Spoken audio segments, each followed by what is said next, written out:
What's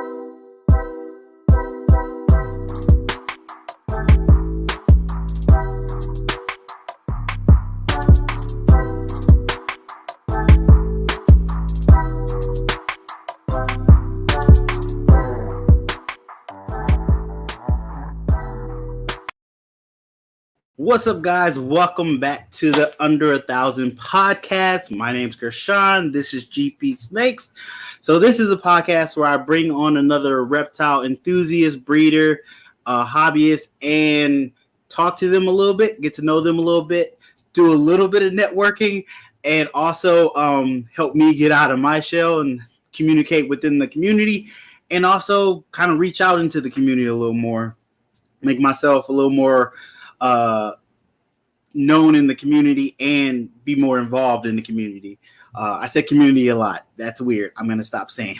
So yeah, if you haven't seen the show before, we just sit down, ask some cool questions, interesting questions, but not too hard hitting, have a little conversation and get to know somebody a little new, introduce them to my audience, hopefully introduce their audience to me, and we all help each other grow a little bit. But without further ado, we're going to say what's up to a couple people in the comments. Isaiah, how you doing? Sheldon, what's up? Raven, what's up? James, what's up? How you doing? Critical Constrictors, hey, what's up? How you doing? I'm going to say ill. I probably pronounced that wrong. I am sorry. What's up? How you doing? Thanks for coming through. Yeah, I'm rocking the shirt. Speaking of the shirt, let's go ahead and say what's up to our sponsor. We'll say hello, thanks to our sponsor for this episode. Boom. I clicked the button and didn't. My bad. There it goes. Our sponsor for this episode today, CODEX Reptiles. Yes, CODEX Reptiles is a ball python breeder. Jay, he was actually on the show. You go check out his episode. He is working with some nice morphs. Sunset, Clown, Pied. He has some nice stuff. You definitely going to want to check out his morph market. He also has Instagram, Facebook, and Twitter, and YouTube. But he also has a clothing line as well.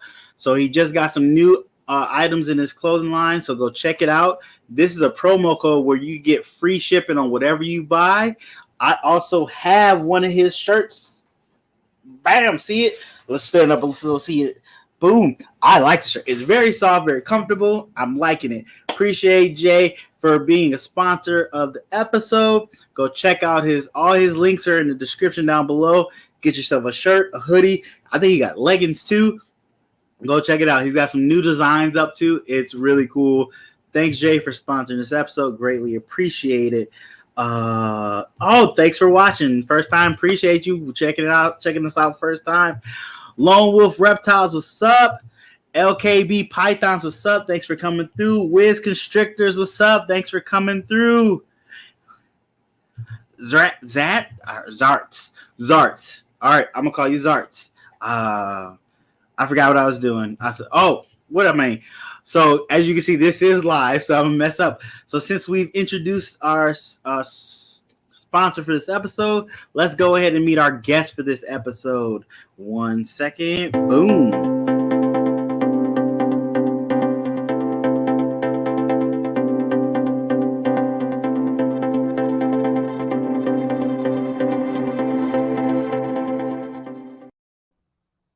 Hello.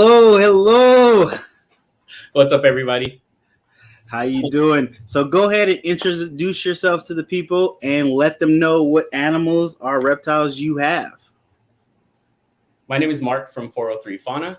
And, I want to shout out everybody on the chat right now. I know there's a couple of my students on there. So I figured that. I was like, these are new people to me. I don't know them. So go ahead. Yeah, go ahead and shout them out. Raven, looks like Shaylin's in here. So thank you guys for showing up, as well as the usual reptile folk here. And I'm from San Diego, and I have ball pythons. I currently have 30 ball pythons, but my big start was in turtles. I have spotted turtle, pig-nosed turtle, snake-neck turtle, musk turtle, and a sulcata tortoise. So turtles were my first love, but ball pythons are my passion right now. Nice. So thank you for coming on the show. Greatly appreciate it. If you haven't already, go ahead and hit in the description 403 Fauna's Instagram. I think you have Facebook, right? Do you have Facebook? I do, but I'm not really active on it. So don't touch the Facebook unless you want to. You can always check it out, but definitely hit that YouTube, hit that subscribe button. He only has 300 subscribers, which I think should be a lot higher. So you definitely should go hit that subscribe button and make sure you're subscribed to the channel. You don't have TikTok yet, do you? I actually do have a TikTok, yeah. Oh, yes, TikTok too. I've been trying to get everybody to start at least throw some pictures or a couple videos up on TikTok, because you never know where you might find your audience. So you gotta hit all bases. You gotta hit all bases. Yeah, you know, I have one video on there that's got like 800,000 views, and oh wow, it's pretty crazy on that platform. Yeah, that platform is so weird yet so fun. I lose a lot more time just watching it than I do actually posting stuff on it. You get caught up in that. All right, yeah. So make sure you hit that follow and subscribe button. But you've watched the show, you've been in the comments of the show, so you know how the show goes. So let's just jump right in and start talking some questions. Go for it. First I gotta put that up. See, this is how you know this is live, because I'm still messing up on things. I forgot the little banner at the bottom. Oh yeah. So first question: how long have you had your YouTube channel? Okay, so this particular channel, 403 Fauna, I've had for 2 years, and I started it mainly for my pig-nosed turtle, and he's kind of like my logo for my brand here, and I wanted to share him with the world. There's very few pig-nosed turtles there in keepers' hands, and so I started with that. And during the pandemic, I also did a lot of my educational stuff on there, and of course, I rediscovered ball pythons last year. And then I started to focus more on the ball pythons. But I did have a channel previously for over 13 years. And I actually used to have a breakdancing club at school. And so I mainly did that for breakdancing videos. Okay. There's some ball python stuff. It was just a weird mix of stuff. But I decided to refocus more on the 403 Fauna part of it. So understandable. Which I was going to ask you, how'd you come up with the name? But then I seen that you put it in your Instagram bio. You like, that's my classroom. And I think that is cool. That is really cool. Yeah, I was thinking of, because I wanted to incorporate me being a teacher as part of my brand. And my first name was Classroom Critters, which I still think is a pretty cool name. But I've been teaching in room 403 for like 15 years. And I was thinking of a word that could go with the 403. And if you say it 403 Fauna, it kind of sounds like flora and fauna, which is like plants and animals. But my focus is more on the animal side, so 403 Fauna. Nice. And my students are a bunch of animals, as you can see. Hey, they came in deep. I appreciate the love. They showing a lot of love to you, Mark. You gotta love that. Offer them some extra credit, and they're there. Hey, they just take off with it. Hey, I wish I had a teacher as cool as you. I never got extra credit for YouTube watching. I think like half my subscribers are students. So, hey, you got a support system right in there. That works just great. So you said you initially had a channel for breakdancing and then switched it to snakes predominantly and turtles. Necessary. So you have, how many turtles do you have? That's 5 turtles, but the main one is the pig-nosed turtle. He's the star. And okay, in all of my ball python videos, at least the main ones I edit, he gets a little tiny segment in each one of those. Nice. So do you breed the turtles, or are the turtles just pets? Yeah, turtles are just pets and animals. I had them in my classroom, but during the pandemic, I had to take them all home. So I've got like this 300-gallon pond sitting in my converted garage. Oh, nice. So is there any future where you might breed turtles as well? You know, I live in San Diego, and the environment's really good for tortoises here. Like the Russian tortoises do really well, the redfoots, the sulcatas. And at some point, maybe I'll get into that. But currently, no. Okay. Um, turtles. I literally started. My first reptile was a wild caught lizard, and then my next reptile was a turtle. We had got turtles, and I really liked the turtles at first until it was the cleaning of the turtles. Mind you, I think I was like 10 at the time. Yeah, so I'm a 10-year-old. You just want to play with the animal. You don't want to clean it. When I was 10, I wanted a turtle so bad. I would pray every night, God, please give me a turtle. And I was expecting it to just walk up to me in my backyard, and I never got it. But a few years ago, I was going to my car, and this turtle walked up to my car, and I was like, God finally answered me. Hey, you can't look a gift horse in the mouth. It's right there. It came right to you. Oh, that's amazing. Oh, wow. I've never had... Well, I did have a dog come up to me one time. But you had a whole turtle come up to you? That is amazing. And, you know, I did the right thing. I put it up on Craigslist. I put signs around the neighborhood who had a lost turtle, but no one claimed it, so I kept it. Understandable. Let's go to another question. So, what is your favorite codom and your favorite recessive? Man, there's so many out there, and that's so many. This question. I love this question because you instantly see people go, "Dang, let me think of what I like and put it in a small group of all the things I like, and then try to pull out the things I don't like as much." Well, this isn't my first go around with ball pythons. I got my first one in 2002, just a normal classroom pet. Okay. I got into the breeding aspect of it in like 2010. And at that time, I really wanted to make a super black pastel. And just because I had an ivory and I wanted to have the darker side of that. The ebony.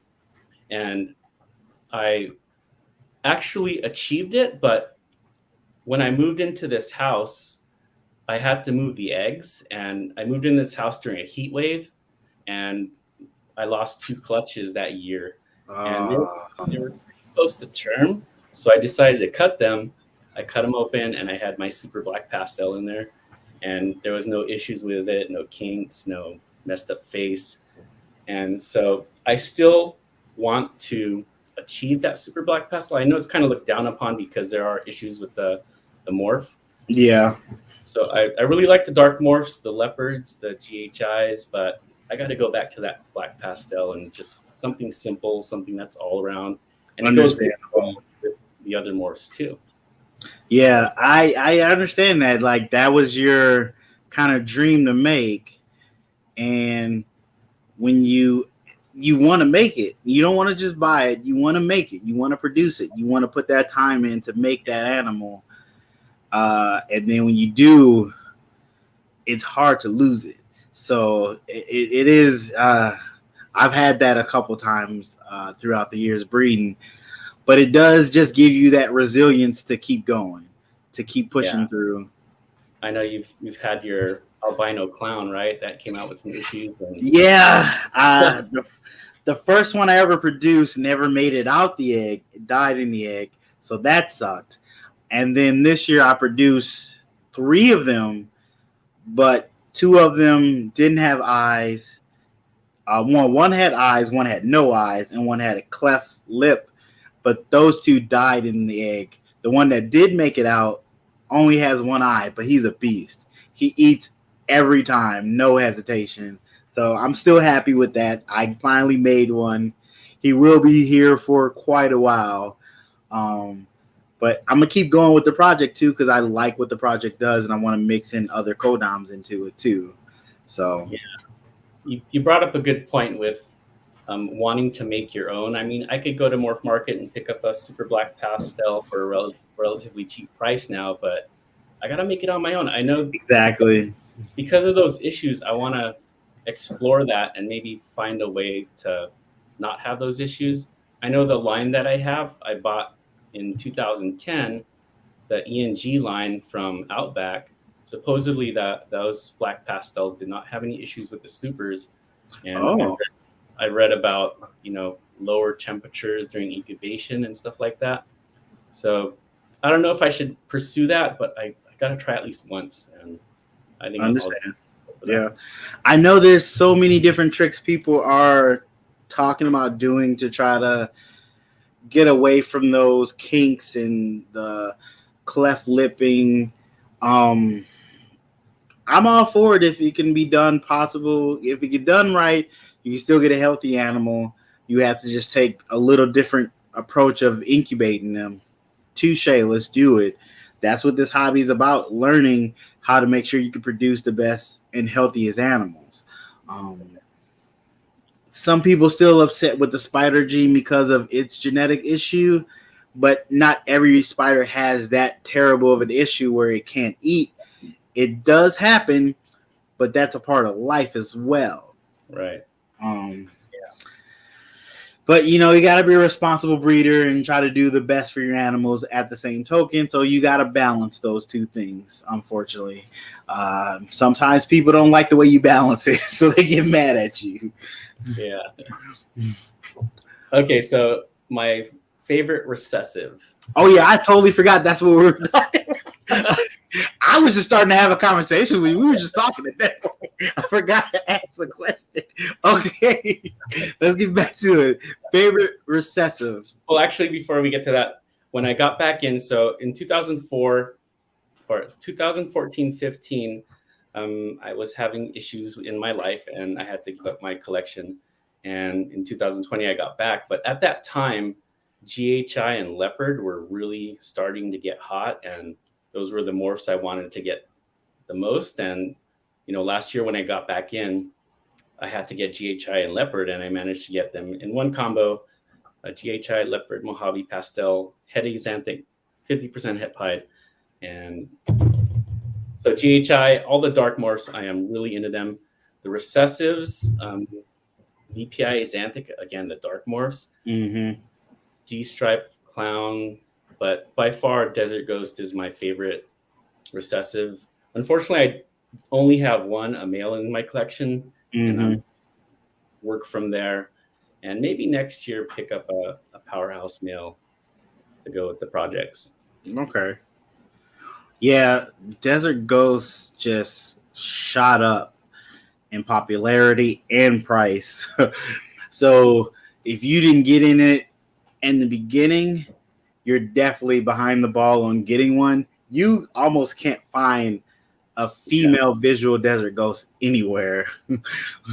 They're selling before they even come out of eggs almost.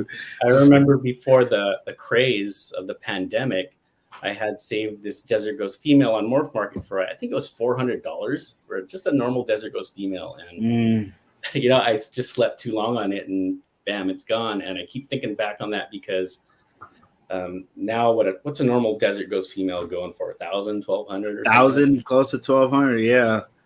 Yeah. That'd have been a great investment. Yeah, that's the thing. That's another part of the ball pythons, is trying to figure out what next animal will become the big thing in the community, to where you want to either get it before the price hikes up too high, or already have it and producing other combos with it, or adding it to a different recessive project, which is increasing its value and increasing your collection's value and helping you produce even better animals. But you also want to make sure it's something you want to work with. Like, that's the biggest thing.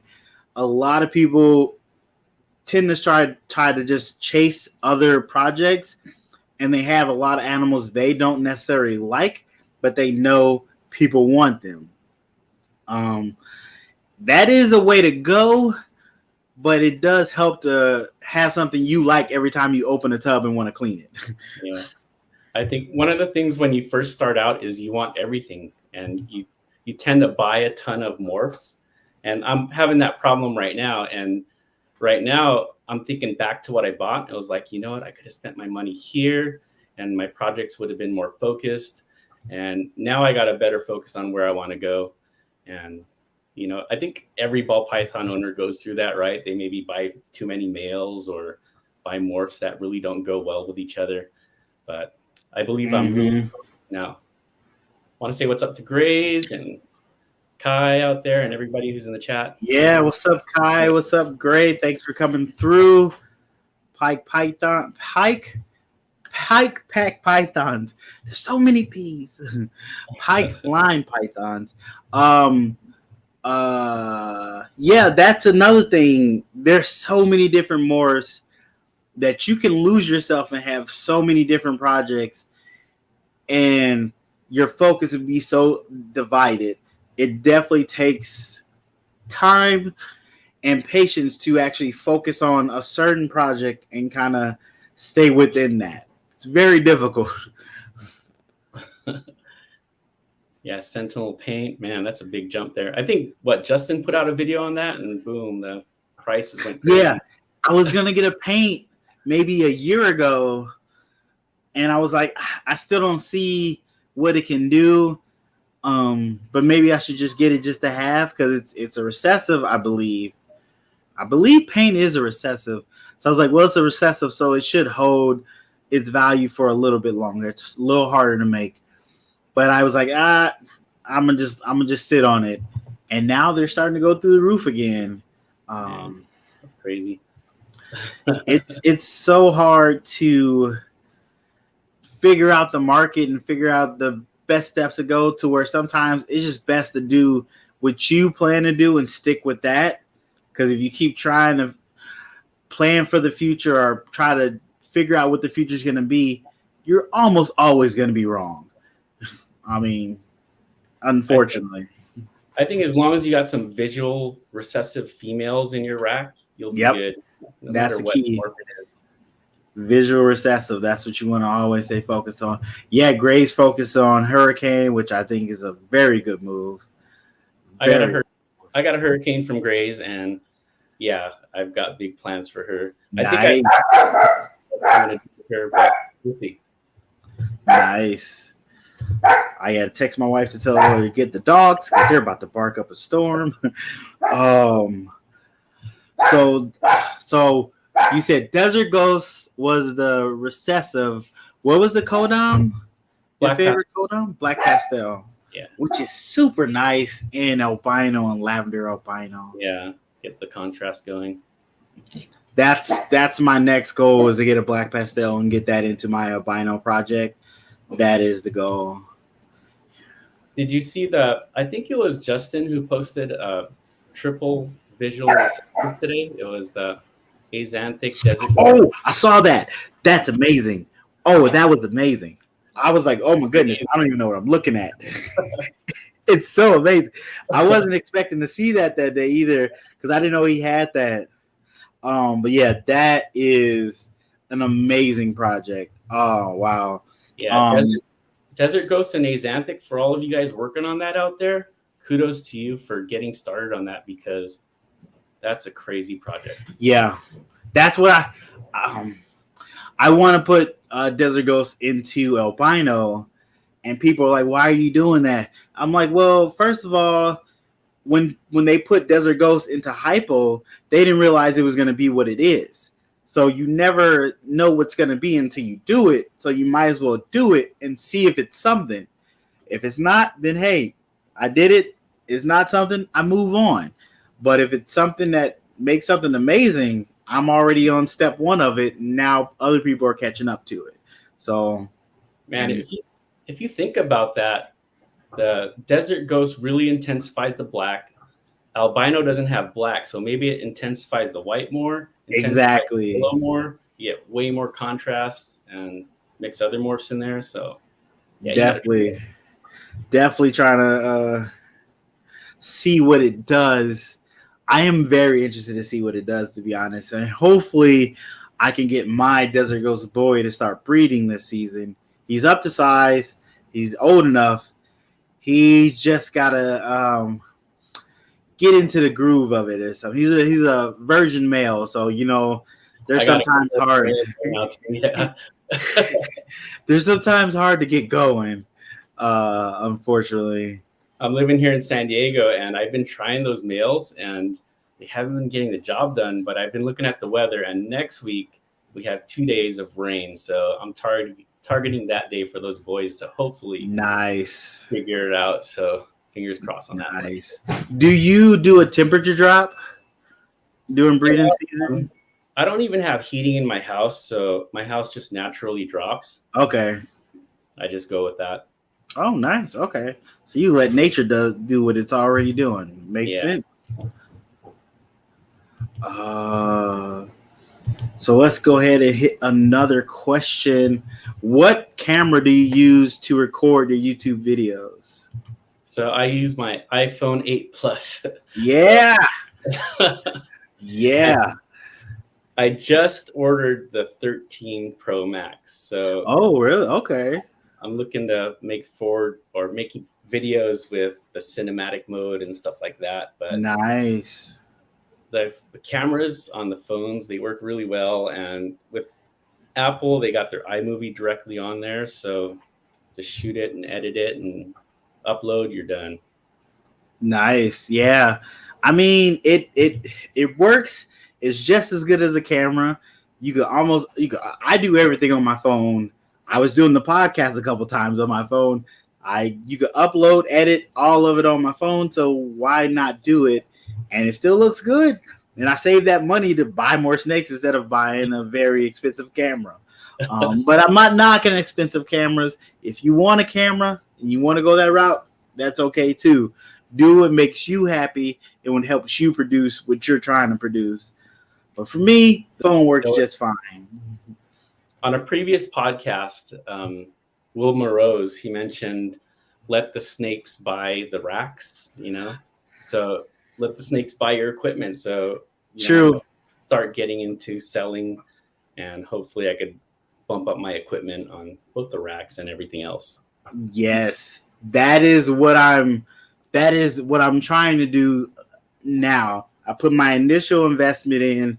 Now everything I'm trying to have my money be spent up is from profits from the snakes themselves.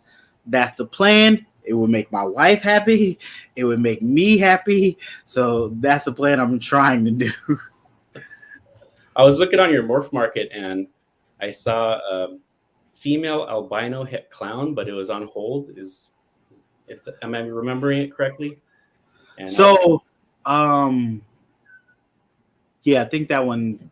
So actually, my morph market, it might have been a het, because I don't even get the chance to put stuff on morph market yet, because they sell from my YouTube and my Instagram almost before they even get a chance to hit morph market.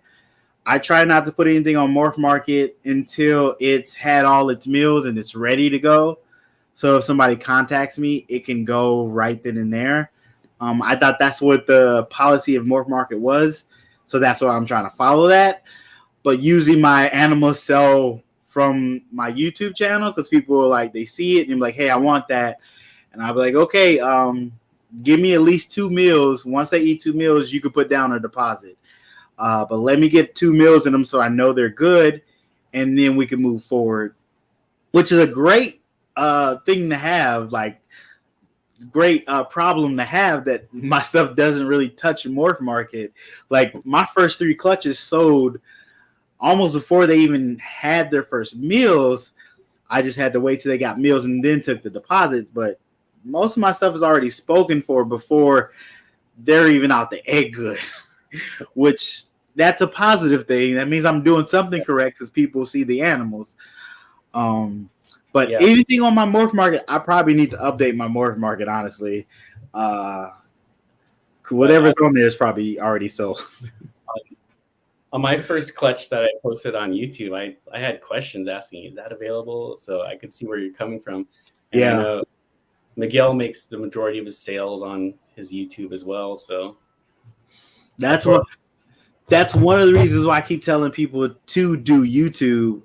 Because for one, it's how you promote yourself. It's a way to promote yourself. It's a way to let people know what animals you might be producing. And it's also a way to let people see how you take care of your animals and see how well you take care of your animals, to make them more comfortable going, hey, I'm gonna buy an animal from him. So let me send him $1,000 over a digital line and hope that he sends me that animal. It makes him feel more comfortable with you. Yep.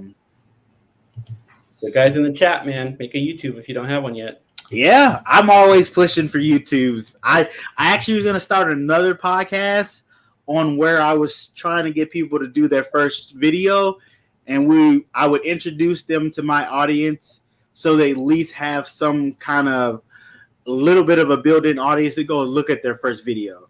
Because it's so hard when you throw out your first video and you really don't have a following on YouTube. So you're like, oh, I hope somebody watches this. And it can be discouraging when you only get like 2 views. It really can. So I was trying to make it to where people won't be so discouraged about that. On my videos, I have little segments like Morph Market Pick of the Week and Shed of the Week and stuff like that. And I was thinking of adding a YouTube channel of the week and try to promote some of those channels that, maybe are under 100 or 100, 200, under 200. I got over 400 recently. I'm at 421, I think, as of today. Nice. It's just crazy to think how,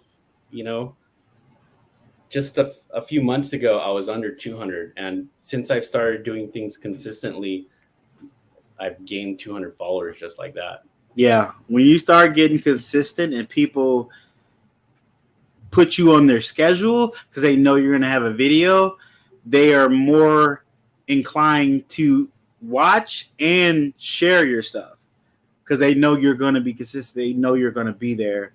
And it's a comfortability. I know that's probably not a word for them. And they're like, look, I like this person. Somebody else probably will like this person too. So let me share this.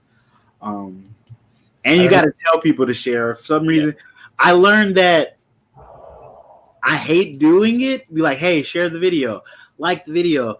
But I guess that repetition to people, telling them that, because I've done it myself. I watched the video and never pushed the like button or even tried to share it because I'm like, well, the video's over. I can move on now. But usually when there's somebody in the middle saying like, I go, oh, let me make sure I hit the like button right quick. Same. Little stuff like that. Super important. I just want to say there's one person who comments on every video, Patrick Saunders. I don't know if you're in the chat, but big ups to you because you support Canova all the way to little guys like me. So Patrick is a beast with it. He comments on everybody's stuff. He shows so much support. I'm waiting for him to start his own channel. I know he has a cleaning business, so I forgot the name of the cleaning business. Patrick, if you're here, he'll eventually come. He'll pop in. If anybody, there's so many comments that I missed. If this happens too. I know you're gonna do a live one of these days. I'm waiting for it. It's gonna happen. This is the problem you're gonna come into where you totally forget all the comments and you start talking and you totally blank on all. There's so many comments. Anyway,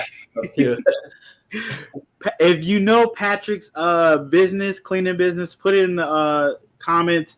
Or if Patrick gets here, put it in the comments so we can go support you. At least follow you on Instagram or wherever, because he's a huge supporter to the reptile community. Him and Elliot's posted on a lot of stuff too. I'm not saying you all don't post either. You guys do, and I greatly appreciate it. But some people just shine a little brighter than other people, which is nothing wrong with it. Oh wow, there's so many comments. There's so many comments I missed. So you guys are gonna be mad at me. I'm gonna try to go through the comments. But before we do that, we're gonna hit our tip of the week. So we didn't get someone to put down a tip of the week, but Mark actually has a tip of the week. So once this graphic goes away, Mark, you can tell him your tip of the week. Oh, that graphic takes so long. We're just going to end it. I thought it was shorter than that. So I made a couple of huge purchases this week. And I initially contacted the person to buy a BPI Xanthic genetic stripe banana pastel. And we made the deal. And he had the sister cell to sell as well, which was VPI xanthic, or I'm sorry, it was genetic stripe banana pastel het VPI xanthic. And I wanted to have both recessive visuals being displayed. And I knew I just could not afford both of them at this time. But he came back at me and asked me what's my budget, and if I could come up to this price point, I could have them. And, you know, it was a little bit above my budget, but I didn't want to let a few $100s come between me and saving a couple of years on a project. So I pulled that trigger. And guys, if there's something out there that you're wondering about, get it, because you're going to regret it if you don't. And it'll save you a lot of time in the long run. Very true. If you see something, don't be like, I'm going to sleep on it, because I did that and I lost it. So 100% agree with that tip. If you see something you wanted, at least put a deposit on it so you know it's held for you. If you lose out on like $100 because you decide that's not what you want, let $100 move past, but don't lose out on an animal that could up your project a year or two ahead of it's supposed to be. That's worth its weight in gold, 100%. Because I know a lot of people go like, well, I have the animals I need to breed to get the animal that'll get me the animal eventually. But what if you don't get those odds? What if you don't get the right sex ratio? Now you're back another year behind. It happens. So if you can and you can afford it, do that jump in that project, that 2 to 3 year jump in that project that would help you move up. Definitely well worth it. Take it from a guy who's been doing an albino clown project for 6 years, almost 6 years. Yes, you want to bump up a little bit if you can. 100%. 100%.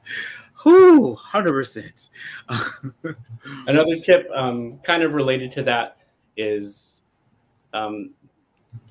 don't ask too many questions on something you really want, because someone else is asking those questions, and it's going to be all about what's your PayPal. That's going to be the question that gets you that animal. So don't try to ask too many questions. Nice. Yeah, very true. I mean, I would say take your time and write down 5 questions. Make sure those are the 5 questions, like, what's that animal eating? How did you produce that animal? What are their parents? What is that animal? How often is it eating? And is there any other like issues with that animal? And what's another good question? Okay, maybe 4 really good questions. 4 really good questions, because you need to know the genetics. You need to know how well the animal's eating and what the animal is eating. If it's eating mice or rats, technically it really doesn't matter, because I've had animals that only ate mice with the breeder, came here, start eating rats. So that always can change. It could go the positive way and it could go the negative way. So that's not something to wane on too much. But knowing what the animal eats and it's eating on a regular basis is important. So 4 deep questions. Now, if you want to, I know people are worried about being scammed, so they have more questions for that breeder themselves, like how long they've been doing it, who have you sold to, can I have some references? Those are important too. But it is a fine line where you like, I need 16 references of people you sold to. That person's going to be like, look, I'm just not going to deal with you. Right. And you might miss on an animal you really want. So be careful with that as well. I'm not saying don't do your due diligence. Ooh, I said that word right. But be reasonable. Think about it. If somebody was trying to buy something from you, would you want those too crazy of in-depth questions just for an animal that you're selling them? Just be wary of that. That's something you learn when you go from buying animals to selling animals. I know there's one question you never ask, and that is, let me ask my wife. Yeah. That is very true. Don't do that. Don't do that. Don't do that. Oh yeah, I've done that a couple times, but I actually was gonna ask my wife because I had to tell her I was gonna buy a snake or she would kill me. So in my case, I was actually trying to make sure I wouldn't die.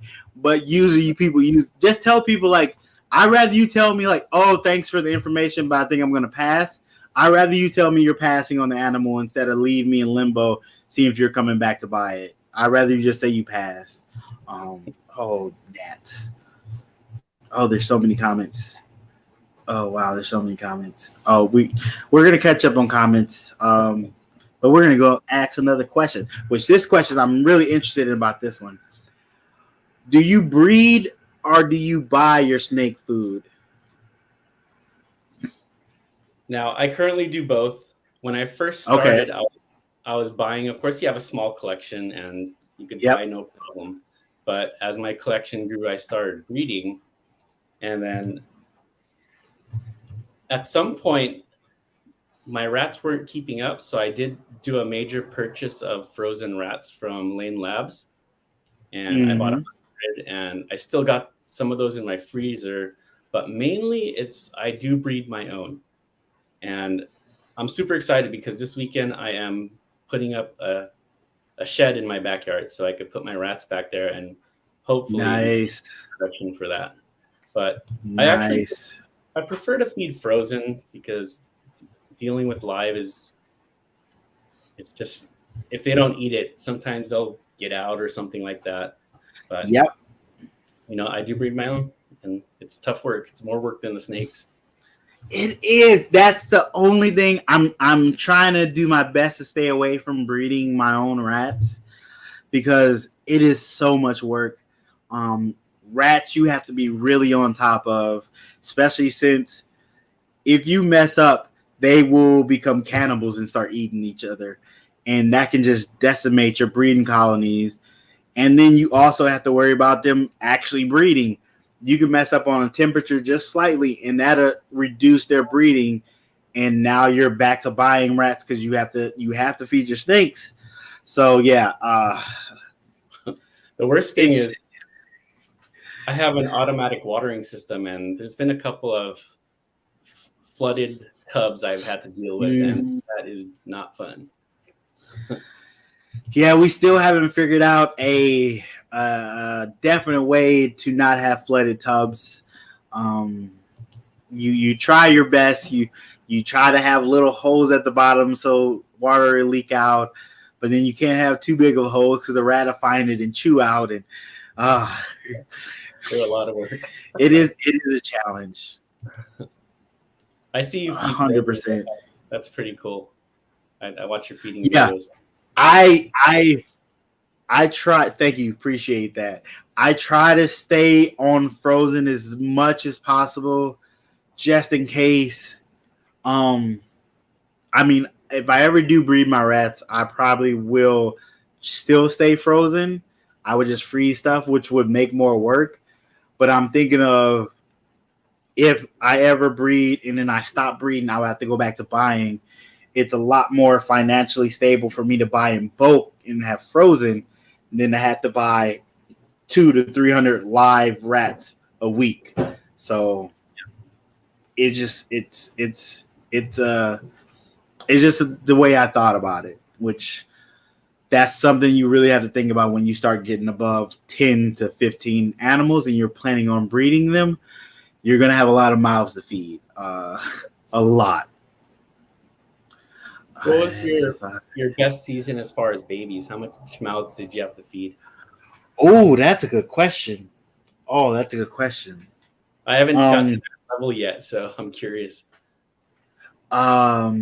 So I've had, I guess it would be this season technically. No, so I think I had 16 babies last season. I'm up to, let me count, 6, 7, 8, 9, 10, 11, 12, 13, 14, 15, 16. Well, it'll be this season because I'm already up to close to 20 babies. So it'll be this season, 20 babies. Yeah. So I've had 20 just hatchlings themselves to feed. Luckily, they didn't all come at once. They've been kind of stretched out throughout the season, so that's also positive.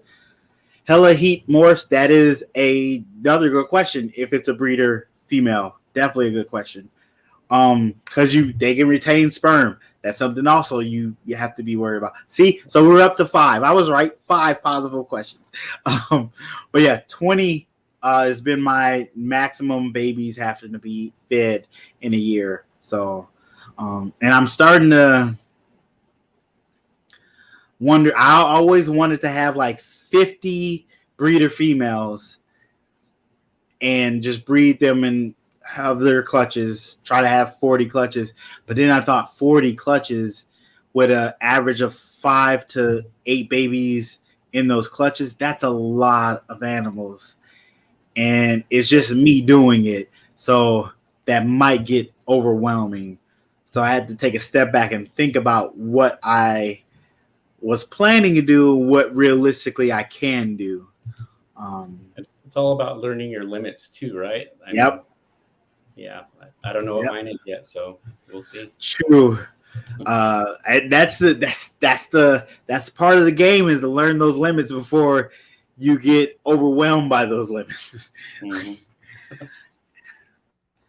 Oh wow, so many questions. So you're hopefully, do you believe that you'll eventually have enough, you'll be able to breed enough to where you won't have to buy rodents, you'll be able to supply your own?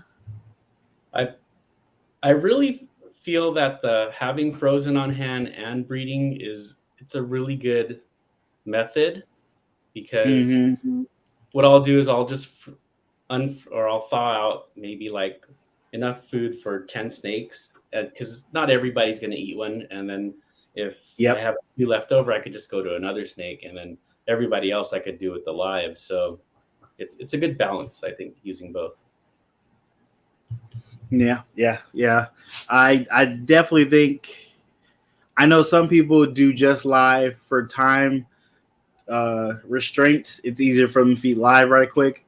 Yes, it takes me little over 2 hours to feed on Sundays, from thawing rats out to keeping them warm to getting everybody to eat.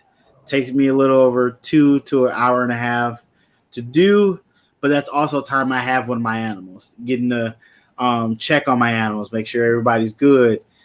That's second cleaning day. I clean right before they eat sometimes, because the moment you clean something, they're going to poop. It is just what it is. So this is an extra cleaning day for me, and me checking out my animals, seeing their weight, seeing how they're moving, making sure everything's good with them. Make sure nobody has a prolapse, little stuff like that. Because when you have so many animals, you don't necessarily look in on them every day. So that feeding day is a time for me to check and make sure nobody's in blue. Because if they're in blue, you're off the feeding schedule. You don't need to eat now. Little stuff like that. So me doing frozen thaw allows me to spend a little more time with my animals. That's the way I look at it. I don't look at it as it's taking a lot of time out my schedule. I look at it as time for me with my animals. Yeah, I see some of these breeders on YouTube, and they spend their whole Saturday cleaning the rat room, and I don't want to get to that point. I just want to do it in an hour or two, and hey, that's good for me. And I have some backup frozen rats just in case. Yeah, that is a worry with the breeding your own rats. Rat cleaning day can be a beast. It can be a beast. Oh, whew. Oh, so do you? I don't know. Is it? They're illegal in California. Is African sulfurs illegal in California? I can't remember. We can't do ASFs here. Yeah. Okay. Yeah. Oh, that sucks. Oh. So let's go ahead and answer another question. I just thought about that. I was like, dang, that sucks. They have an animal that can't eat. They got to go through all these other things when they can just throw an African sulfur, which helps them eat. But yeah. I heard those guys were. I wonder if anybody's. Do you know if anybody's working on trying to get them legalized throughout all the states? I haven't heard anything about that. California is. I haven't heard anything on any animals. I mean, just until a few years ago, we couldn't even have those glowfish, but now we can. Oh wow! And they're trying to protect the ecosystem. I understand. I understand. So, next question: what do you edit your videos on, or what do you use to edit your videos? I use iMovie, and okay.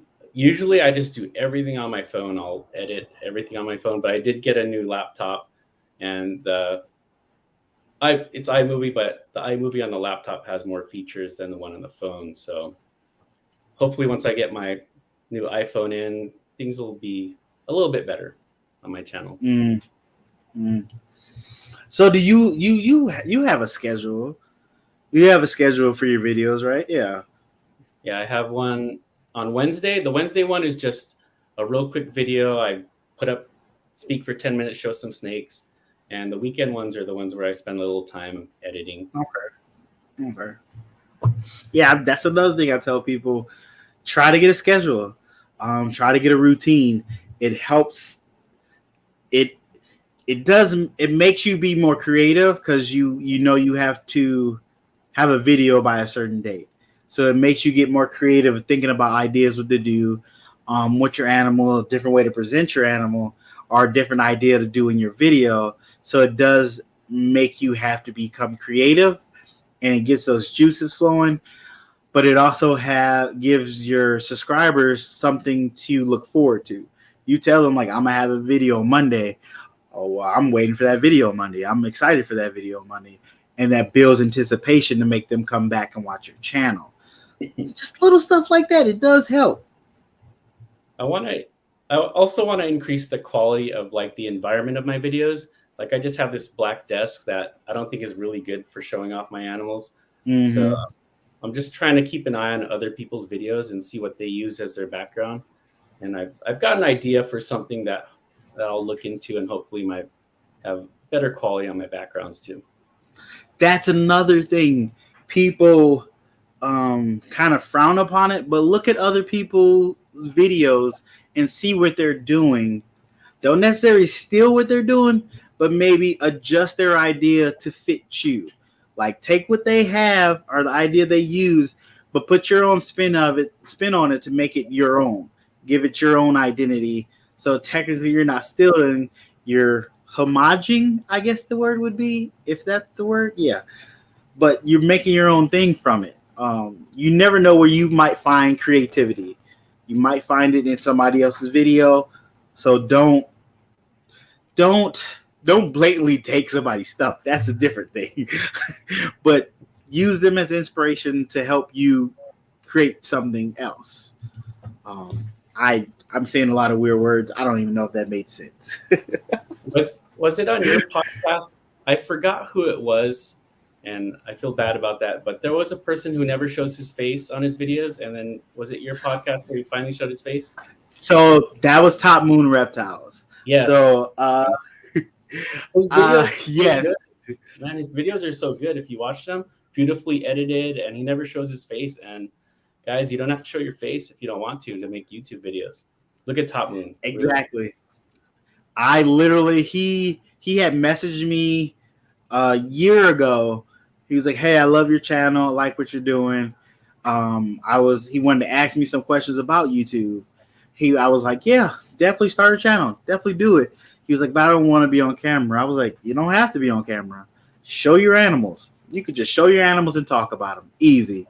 And he took off with it, and he does an amazing job. Well, he does an amazing job showing his animals. His wife does an amazing job shooting and editing those videos. I want to make sure he can get to sleep in the bed, so I got to mention she edits those videos.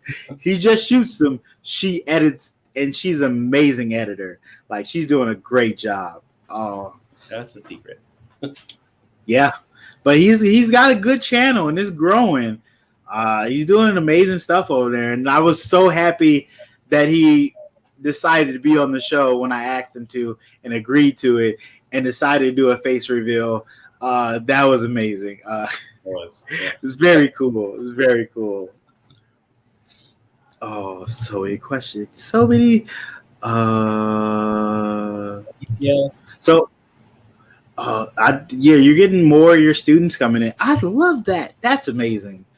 My friend is supposed to come in. He said he would say hi on all my lives, but he hasn't made it. So I'm gonna have to yell at him at work tomorrow. But yeah, I only have one more question, and this is the question I really like to see, just to watch people think about it. Oh, it's such a good question. I'm so excited. So, what I clicked it? Why is it not coming up? Okay, there we go. What is your dream morph to make? Yeah, exactly. There it is, right there. There's that moment. I'm a little mad because Justin just showed one of my dream morphs today with that Axanthic Desert Ghost Clown, and that's something I'd like to work at. Might as well just think big, and yep. With the VPI Axanthic Genetic Stripe pair I just got, my dream morph is to have Desert Ghost Clown, VPI Axanthic Genetic Stripe. So that's crazy to think about, and that's going to be 10, 15, 20 years in the future. But with those two acquisitions I just got, it should have shaved off a few years on that plan. So you said VPI, Axanthic, GHI, Desert Ghost. VPI, Genetic Stripe, Desert Ghost Clown. Okay. And the Genetic Stripe clowns they're really starting to blow up. And yeah, hopefully I can make some hits this season. Maybe. But yeah, that's not bad. So you got your Dark Morph in there. You got your Desert Ghost that you like. You working the Axanthic in there. Oh yeah, and the Genetic Stripe. Yeah, that'll be. Ooh, that's a lot of pattern clashing too, because I want to see what that GHI does to that Genetic Stripe, how it breaks up that pattern. That's gonna be interesting. I was looking up on Morph Market if there was ever an acid Genetic Stripe made, and there actually was, and it's crazy how much it broke up that Genetic Stripe. I do have Static, and Static is basically acid and confusion, so I'm thinking of putting Genetic Stripe into that and just seeing what happens. So what do you think about this question? Let me see. That is actually a good question. I mean, the thing everybody tells you is to work with what you love, and true. Better buy singles and build what you want. True. If you can maybe shave off a few years hella heat and buy some of the combos that are already there, I'd go that route. But otherwise, start with the singles and go from there. Yeah. Like if you can shave off some years, go ahead and get it.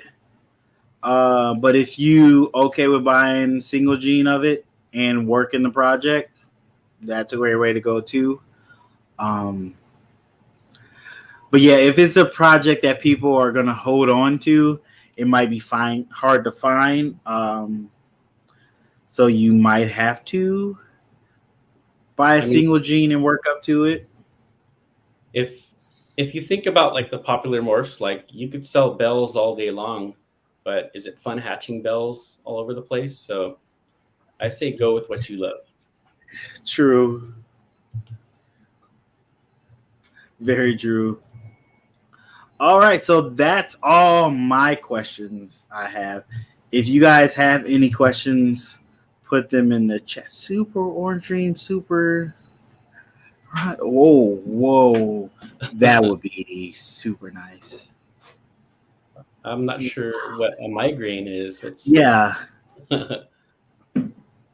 There's so many genes and new ones keep coming. It's amazing. That's another thing I like about this hobby. There's so many genes still being found and created. It's crazy. Go ahead. That's what makes ball pythons so fun, is just the genetic variety of it. And yep, it's crazy. So before we end the show, I'm actually going to do a sticker giveaway. So if you don't know, I don't know if you guys can see that. Let me take this off 1 second. I got to take that off too. Jesus. This is live, people. It happens. I have stickers. I have recessive stickers to my normal stickers.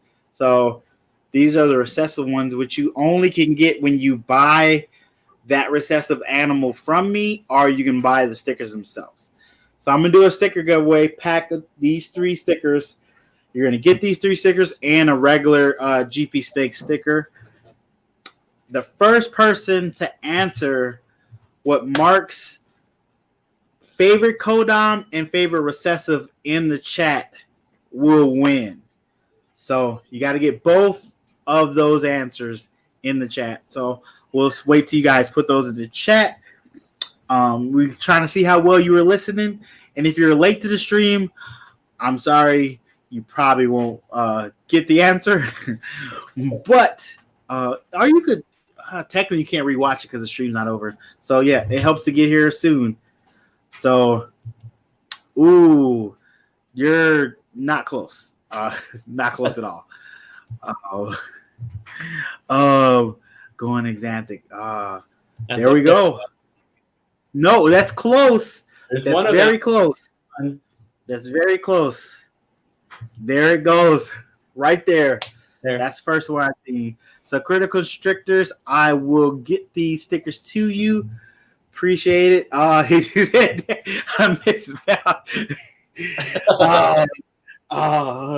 So yep, there we go. Thank you so much for paying attention and answering. I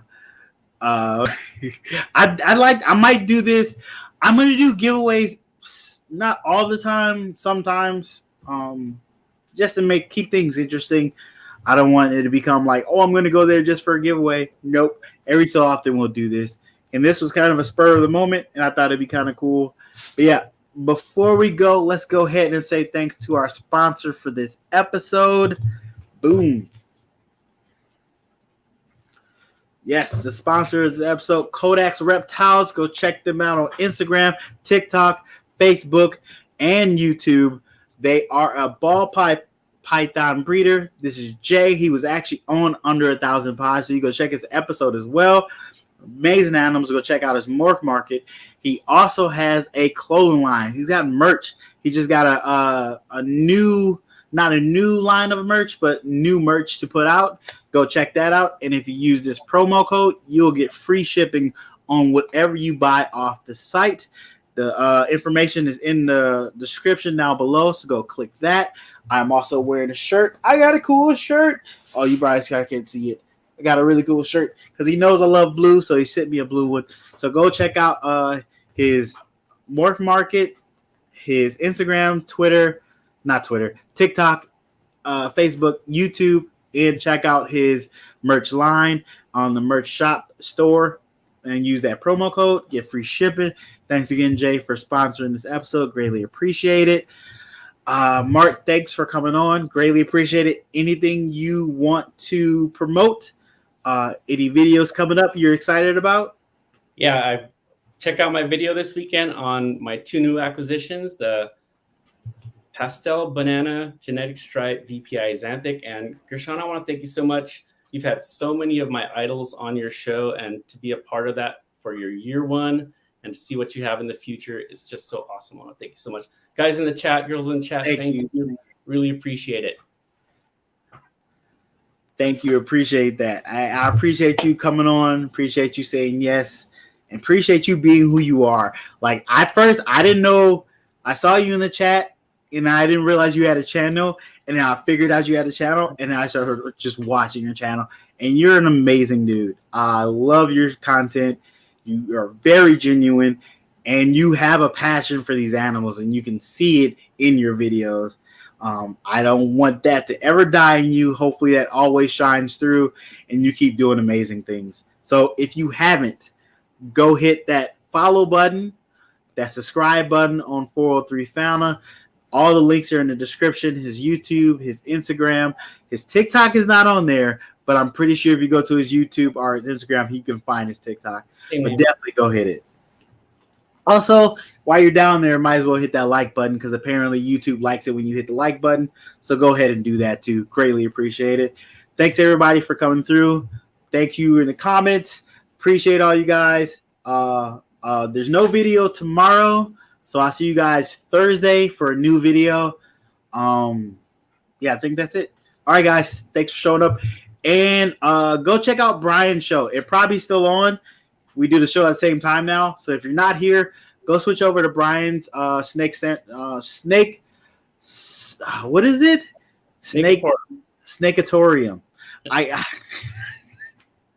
I'm terrible at talking. You guys have realized this by now. Go check it out. Reggie's from Reggie Urban Jungle is on. That is a good friend of mine. Go check them out. Tell them I sent you. But thanks for coming by. Thanks for watching. And I'll see you guys Thursday. Bye.